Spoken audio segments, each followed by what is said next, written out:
Carille já é página virada e o Vasco agora tenta acertar com seu novo treinador. Sabe quem? Vou te contar logo a seguir, depois, claro, da nossa vinheta.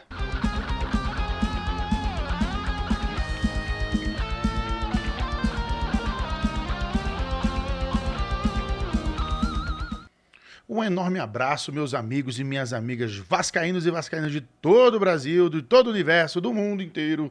Tá bom? É um prazer estar aqui mais uma vez para o nosso conteúdo diário de Vasco da Gama. Né, eu que ontem, depois do jogo até agora, não me pronunciei nada, porque é muita coisa que acontece. Então a gente, às vezes, como a gente não é jornalista, a gente não tem a notícia fresquinha e é tudo muito especulação, então a gente prefere ficar vendo de longe as coisas acontecendo, né, para poder formar uma opinião melhor e entender e compreender, né, de uma maneira mais sólida para passar para você, né, uma informação mais fidedigna, tá bom? Mas antes, como de costume, né, deixa aí, por favor, o seu joinha, o like, que ajuda demais, né, e fortalece cada vez mais aqui o nosso canal, né, ajuda a divulgar esse vídeo aqui para mais vascaínos. E caso, né, esteja chegando aqui pela primeira vez, seja muito bem-vindo. Sou Benjamin Júnior, você está no canal Vascaíno Júnior e aqui a gente fala de Vasco todos os dias, tá bom? Agora, se tu é brabo, tu vai compartilhar esse vídeo aqui para os teus amigos vascaínos aí, tá bom? Seguinte, galera, Carille foi mandado embora, né? O Vasco ontem perdeu de 1-0 e o Carille foi mandado embora, certo? Como é que eu falo, né? Era anunciado isso, a gente só sabia, a gente não sabia que dia que isso ia acontecer, mas eu vou te falar, desde que o Vasco empatou em 0-0 com o Sampaio Corrêa lá no Campeonato Carioca, que eu já tinha certeza absoluta que o Carille não ia dar certo, tá? Não ia dar certo, falei, cara, não tem condições, sem sombra de dúvida. Apesar de que nos 3 últimos jogos, assim, pelo que você via jogando justamente naquela época lá pra cá, o time deu uma organizadinha, tá? Organizadinha, pelo menos não era aquela bagunça total, a incoerência nas substituições, né? A falta de leitura do atual momento, né, para saber que hora que poupa jogador, que hora que coloca o atacante, que hora que você recua, que hora... Então, se faltava essa leitura dele aí, né, o que foi melhorando a partir do jogo do Flamengo, o jogo do Lanús a gente criou bastante oportunidade, né, não teve competência ou não teve repertório, né, treinado para poder passar por cima disso, né? E pegamos o Cruzeiro abaladíssimo, né? Com a crise estampada e a gente conseguiu perder. E eu sabia, assim, sabe? Que o Vasco, o sentimento que eu tinha é de que o Vasco ia chegar lá e não ia dar conta do recado. Eu tinha esse sentimento, infelizmente. Eu falei, rapaz, o Vasco vai ressuscitar o Cruzeiro. E não deu outra, tá? Então vamos analisar rapidinho. Primeiro, vamos ver em que situação o Carille deixou o Vasco, certo? E aí a gente tem que fazer esse contexto, tá? Vamos ver aqui, depois eu vou conversando, coisa que eu venho falando há muito tempo, tá bom? Olha a classificação. O Vasco hoje é 11º colocado, né, com 7 pontos. Né? O Vasco tem 2 vitórias, 3 derrotas e um empate, tá? Mas ainda assim está à frente de Corinthians, está à frente de Atlético Mineiro, de Grêmio, de Santos, certo? E tá ali, tá no bolo, né? São 6 pontos aí, é porque assim, ó, Flamengo e Palmeiras já deram uma distanciada, né? Bragantino para mim é surpreendente. O Cruzeiro tava na mesma situação da gente, olha, por exemplo, o Cruzeiro tá no G4. O Vasco poderia estar no G4 se ganhasse do Cruzeiro ontem. Então, tá ali embolado. E outra, se o campeonato terminasse hoje em 11ª colocação, a gente já achava, antes do campeonato começar, que estaria por ali. Então é isso que eu quero só falar, tá? Em matéria de resultado, né, em matéria assim, de planejamento e resultado, eu não acho que o Carille tenha ido mal. Olha a Sul-Americana. O Vasco está empatado com o líder com 5 pontos. Ok? Na Copa do Brasil, nós vamos entrar nesse assunto já já, né? A gente vai pegar o Operário, tá vendo aí lá no topo, né? Aí tá na ordem das chaves, tá, gente? Então, ó, chave 1 é o Vasco, chave 2 é o Fluminense, chave 3 é o Paysandu, até chegar embaixo. Depois lá em cima, chave 9, tá? É o Maringá com o Atlético Mineiro. Chave 10 ali é o Botafogo da Paraíba, o Flamengo, até a chave 16ª, tá? Então não tá na ordem em que os jogos irão acontecer. Por exemplo, amanhã, né, terça-feira, o Fluminense recebe o Aparecidense. O Vasco só vai jogar na quinta-feira, às 16 horas, tá? É dia do trabalhador, feriado, um ótimo horário aí pra gente estar assistindo o jogo aí, né? Dá pra fazer pré-jogo, pós-jogo, vai ser bem bacana, tá bom? Então, assim, eu vou já colocando aí já para a gente falar depois do Diniz também, tá? Então, o Carille, no que a gente para analisar apenas o resultado, ele chegou na semifinal do Campeonato Carioca. Ah, mas a meta é a semifinal? Se você chega a pegar o Flamengo, porque o Vasco não tem time para bater contra o Flamengo. Pode, num dia de muita sorte, ó, deu tudo certo pro Vasco, tudo errado pro Flamengo. Ah, camisa, mística. Se você quiser, pode. O futebol proporciona esses momentos. Mas, na teoria, o Vasco não tem o time do Flamengo. Ponto final. Então o Vasco bateu no teto lá no Campeonato Carioca. Ficamos satisfeitos? Não, porque o Vasco não desempenhava. O Vasco classificou em quarto, quase que não classifica. A gente teve que torcer contra o Madureira na última rodada da Taça Guanabara. O Vasco não conseguiu ganhar do Volta Redonda, jogando lá em Cariacica, lotada. O Vasco, o Fluminense numa crise danada, né? O Mano Menezes já ali já tava nego pedindo a cabeça dele, o Fluminense não tava conseguindo ganhar de seu ninguém.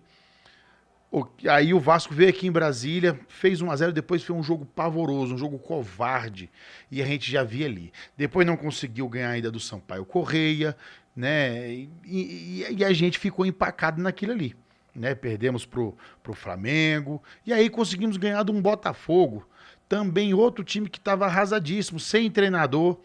Jogadores se reapresentaram só no dia 25, 10 dias depois do Vasco, né? Tava no meio de uma decisão da Recopa pro Racing, inclusive o Botafogo perdeu, foi humilhado naquela final. Botafogo que até agora não estreou, né? Apesar de, aliás, estreou, né? Isso, tipo, ontem ele ganhou ontem não, sábado à noite ganhou do Fluminense por 2-0. Então a gente performou muito ruim. Esse ano, se você não tem um jogo que você fala, caramba, hoje foi um jogo legal de ver. Não tem apenas nenhum. Talvez a estreia do time principal contra o Madureira foi 2-0. Aí o time ali jogou 20 minutinhos de futebol e a gente ficou todo, falou, caramba, que legal, pode ser que dê certo, pode ser que não dê e tal, não sei o que. Deu uma expectativa. Mas fora isso, a gente não fez. A gente teve lampejos de futebol em algumas partidas. Contra o Santos, contra o Ceará no segundo tempo a gente foi mais agressivo, né? Contra o Sport a gente soube jogar o jogo, mas em nenhum momento o Vasco foi superior. Contra o Porto Cabede, não dá nem para comentar, né? O Vasco foi superior no meio do jogo todo, mas pelo amor de Deus, né? Não dá nem para falar. Contra o Lanús, o Vasco dominou o jogo inteiro. Dominou o jogo inteiro, 0-0, porque a gente não teve competência de fazer gol, mas o Vasco teve volume, mas não foi um jogo legal assim de falar, caramba, que legal de ver o Vasco jogar. Nenhuma partida foi legal esse ano, nenhuma. Então, se o Carille hoje ele perde o comando da equipe, perde o emprego dele, é justamente, e aí, aonde eu vou entrar e vou falar com vocês. O Pedrinho soltou, mas o elenco é o melhor, o oitavo melhor, não sei o quê. O Pedrinho, ele mandou o Carille embora porque ele tem certeza de que aquele time pode render mais, tá? Ele pode brigar lá em cima, não tô falando de G4, talvez nem de pré-libertadores, mas de maneira mais segura, brigar ali entre o 19º, o oitavo, por ali. Porque se você analisar, deixa eu voltar aqui na tabela, pelo menos aqui, para analisar, tá bom? Olha lá, o Vasco é 11º. O Vasco tem um elenco pior do que o do Ceará? Duvido, não tem. O Vasco aqui, ó, contra o Bragantino. Olha o elenco do Bragantino e olha o do Vasco. O Vasco tem um elenco pior do que o Bragantino? Também não tem, gente. Então, no mínimo, o Vasco tem que estar ali, brigando entre o oitavo, o nono. E se você tiver um treinador melhor, você consegue se organizar. O time não é feio desse tanto, não. Nós temos um time titular que joga bola. Léo Jardim, PH, João Vitor joga bola quando ele entende que ele não é esse craque todo, quando ele joga feio, que dá o pontapé, dá o balão pra cima. Não tô falando que zagueiro tem que ser 100% dessa, né? Porque tem hora que ele tem a confiança tão grande que ele acha que dá pra dar uma escorada aqui, amaciada aqui pro colega, ou então dá pra sair ali igual desembestado, igual um doido ali com a bola dominada. Então, né, inclusive o Diego Souza e o Edmundo tiveram as mesmas opiniões, a mesma crítica voltada ao João Vitor, né? Que o cara tem que zagueirar mais. Aí nós temos Maurício Lemos, que enquanto jogou, né, infelizmente teve uma fratura na costela, então isso é uma região difícil de calcificar, porque não dá para engessar, não dá para imobilizar, mas vamos com calma. O Freitas está ali. Ontem, acho que o apagão no gol do Cruzeiro foi geral, né? A bola também foi uma sorte, que a bola desviou no cara lá, enfim. Tá? Então o Freitas vem dando conta do recado. A gente tem o Piton, que tem suas falhas defensivas, mas pega os laterais que tem aí no Brasil, aí, ele deve estar entre os 10 ou então entre os 8, porque a parte ofensiva ele dá muita assistência, ele tem essa consistência melhor. Aí depois a gente tem o Hugo Moura, um baita cabeça de área, Tietê, Jair, Paulinho, Felipe Coutinho, né? O menino Rayan, que eu não sei quanto tempo que fica, o Nuno Moreira, o Verrete lá na frente. Temos algumas opções legais, interessantes. O Adson voltando de lesão, daqui a pouco o David. Então, isso na mão de alguém que entenda de futebol, com certeza vai melhorar, eu não tenho dúvida. O Felipe já vai estrear agora, né? O Felipe Maestro, né? O Felipe Loureiro, nosso lateral esquerdo das antigas, né? Coordenador técnico, vai assumir a equipe. Não tenho dúvida de que o Vasco já vai desempenhar um futebol muito melhor só dele tocar ali. Porque o cara, ele não sei qual era o treinamento que ele fazia, porque não tinha. Você não tinha uma jogada ensaiada de escanteio, de falta. Você não tinha variações. A jogada do Vasco era Piton para cruzar, o PH cruzando. Poucas e poucas vezes você vê a triangulação ali. Melhorou depois que o Nuno chegou, melhorou um pouquinho ali. Teve mais uma alternativa ali.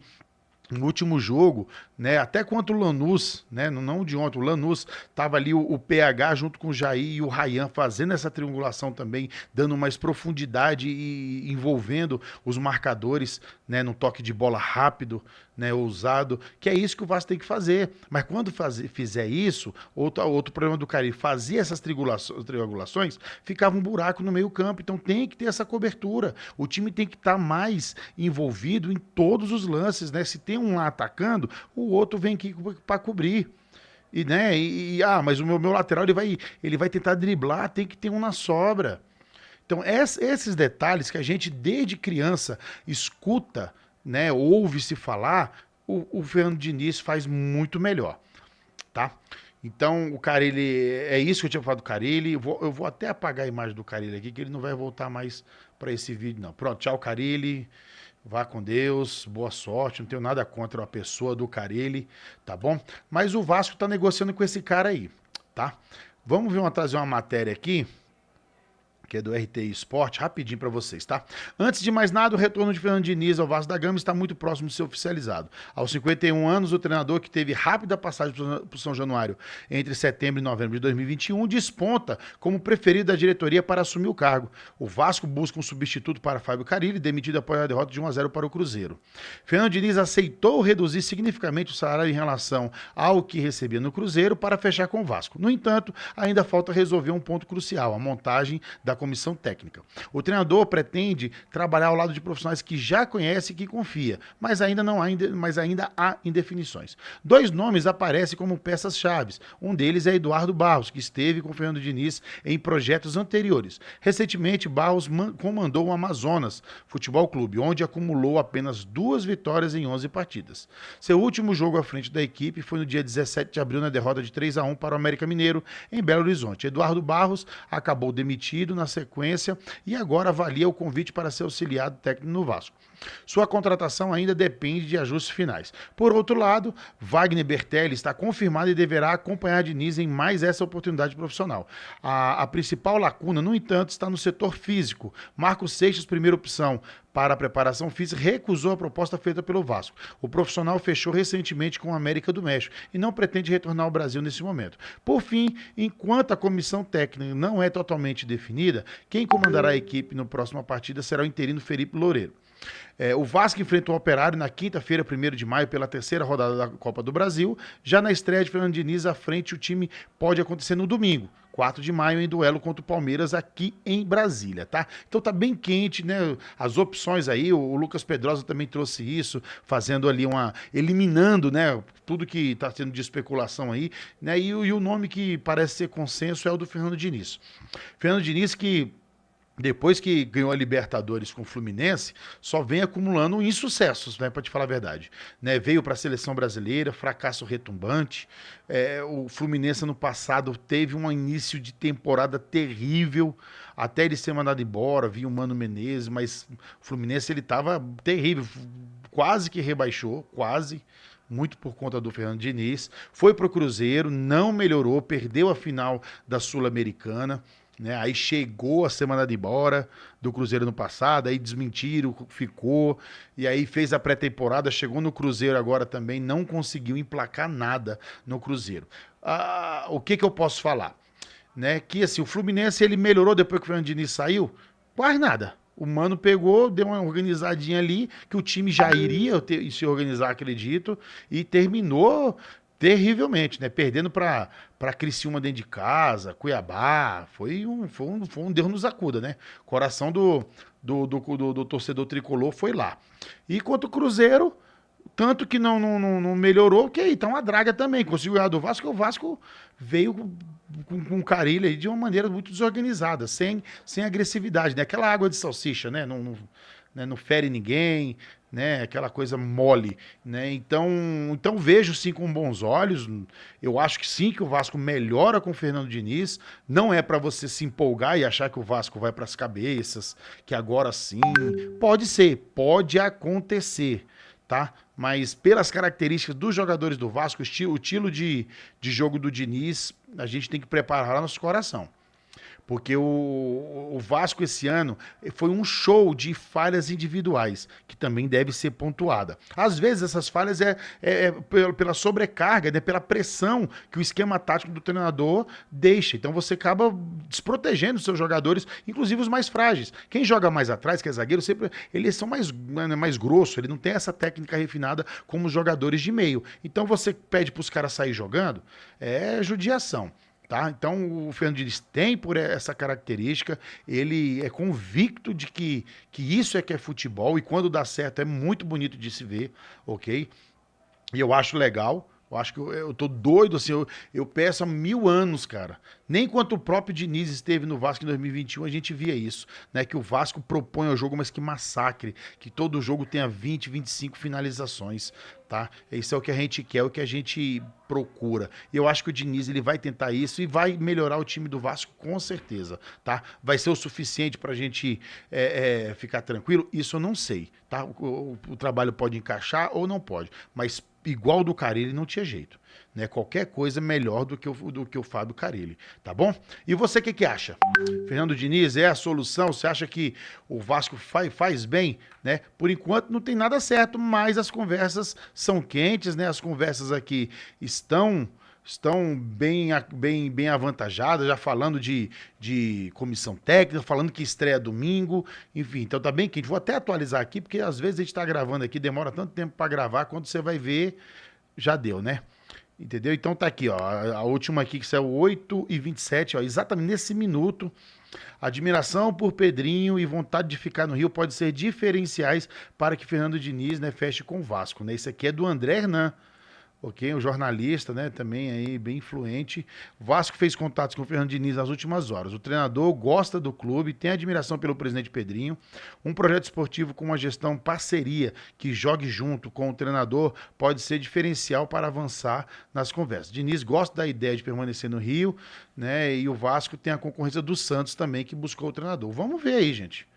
Né, vamos ver aí, espero que o Fernando Diniz, porque eu acho que é a única opção agora que tá valendo, não acredito que Ramon Dias venha, quem mais está disponível? Acho que mais ninguém, né?